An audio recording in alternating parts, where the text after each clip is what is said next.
Chapter 230. I've been too naive.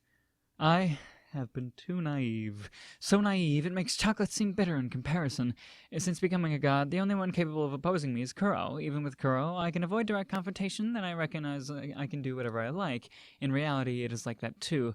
Though Kuro has continued to be cautious of me, he's not perceiving me as an enemy. Since the start, I've not recognized anybody else as having the potential to become my enemy, so there's a gap in the response between us. To plug the gap in power between us, I need the time to build up my resources, then shall put them to good use. Even if it seems about to turn into a direct battle, I have some tricks prepared. For those reasons, nobody exists who can rival me in this world, or so I thought. So naive, it makes soft cream seem bitter in comparison. I might be God, but I'm far from omnipotent. I'm just a bit strong. The proof is the existence of Kuro, who is not able to do much about this world.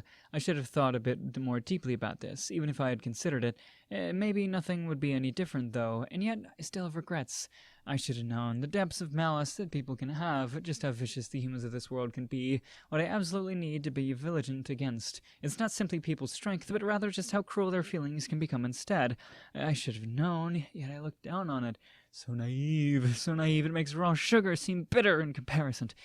The Fourth Army, led by the hoodlum that has launched an assault on the Seventh Army. The Seventh Army, which thought itself to be nearly ready for its own assault, instead found itself to be on the receiving side of a surprise attack, and are responding while terrified. Consequently, their defensive formation couldn't be established correctly, and their defense line was breached with ease. At that point, the defending side lost the majority of their advantage, and the battlefield turned into an all-around melee. In that event, the outcome was reflected by who has the highest morale. Though their armies were equal in strength, it was between the Fourth Army, who were attacking with full preparation, versus the Seventh Army, who confused by being attacked when they were preparing to go on the attack. There was a clear difference. That being said, it was just the opening stage, and the Seventh Army was able to regroup as combat entered the middle stage. I guess you could say it should be expected of a professional warmonger. Well, the initial loss was large even still, so no matter how they regrouped, they were gradually worn down. The Fourth Army also did not attempt to forcibly attack in one big wave, instead switching to careful attacks to avoid exhaustion. Maybe, when the Seventh Army regrouped, if it had used continuous aggressive attacks, heavy losses might have been inflicted. The commander kept the hot-headedness on the field in check, giving out clear orders. Not bad, hoodlum. The outcome of the battle became clear. All that was left of the Seventh Army commander, Warkus, could respond. If they resisted to the bitter end, they would have been annihilated. If they surrendered, it would end there. Either way, the leader, Warkus, would lose his life, but surrender was better in terms of saving the rank and file. The question was, what about the disguised man? As much as my clone searched, there was no hint of him on the battlefield. Hint of him on the battlefield. Hint of him. I mean, whatever. Would he realize the danger right away and flee? That prediction was half right and half wrong. There was a group who tried to break through the Fourth Army's encirclement. Though few in number, with clever magic to open a gap in the encirclement, they still tried to escape somehow.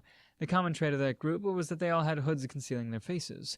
It was clearly a group of elves, so I concluded and sent my clones towards them. Though it's fine to leave them to the Fourth Army, I'd like to at least grab one for myself, to isolate one in another dimension lost inside the melee. When I had concluded that, I found her. She was a small child, unsuitable to be on the battlefield. Compared to that little hero from before, she was even smaller than the current vampire. Such a tiny girl was fighting on the battlefield. Miraculously, that child was in the middle, while the other elves fought. Considering their appearance, that child's ability was high. But the elves around her were adults who were even higher ability. Even still, the child was in the middle. Protecting the child, they fought. I heard voices. Don't give up. Focus on escaping. Yes! To put it bluntly, from my point of view, the chances of them being able to break through the encirclement was 0. Considering all of their individual abilities, without a hidden jewel amongst them, breaking out from this place is impossible. I'm sure that they had realized that as well, and yet, like a ray of hope, they attempted to break through. They clearly had no intention of surrendering.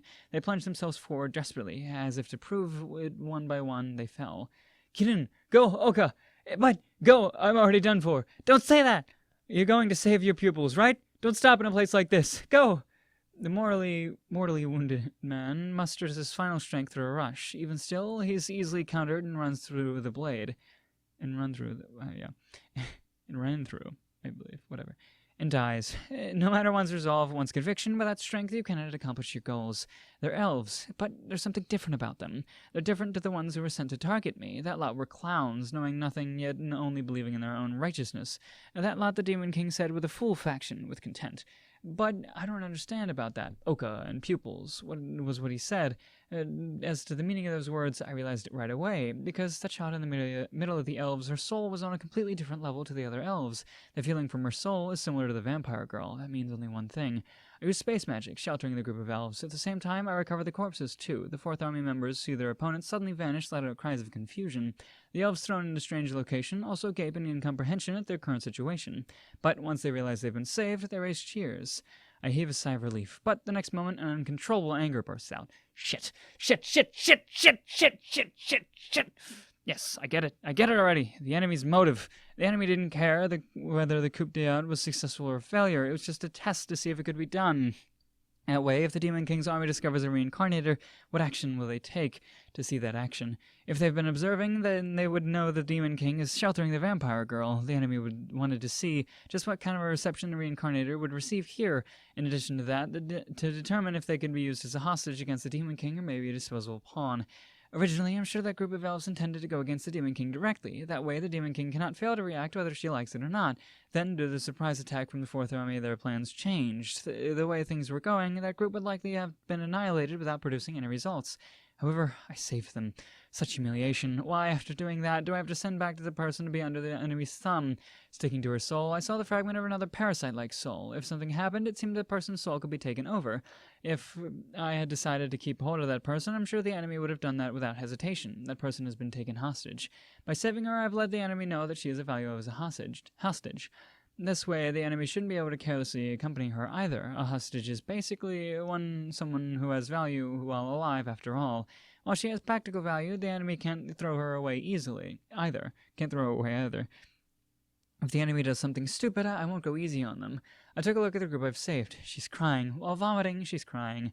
I don't know what the plot the enemy came up with, though I'd bet it's probably something about how the Demon King had kidnapped her pupil. Then, while standing in the battlefield, help came. I don't know just how much resolution and conflict she has within her, though. I don't know, but seeing her crying, vomiting, and suffering appearance, it's understandable that she'd embark on a considerably painful road. Despite all that, there's nothing I can do for her. If I try, the enemy will take advantage of it. Since becoming a god, I had thought that I had no worthy enemies. So naive, it makes the taste of blood spreading through my mouth seem bitter in comparison. I'll admit it, Potamus, you are worthy of being my enemy, and I shall make you realize this, just who you have made an enemy of. No mercy, absolutely no mercy. I shall kill you in the depths of remorse and despair. So please, Sensei, wait for me. I'm definitely going to save you. Someday, I'm definitely going to save you. Ha! Oh, okay. So it was a joke that we didn't really get. Right. Cool. Yeah. Also, yeah, Oka is the teacher. Duh.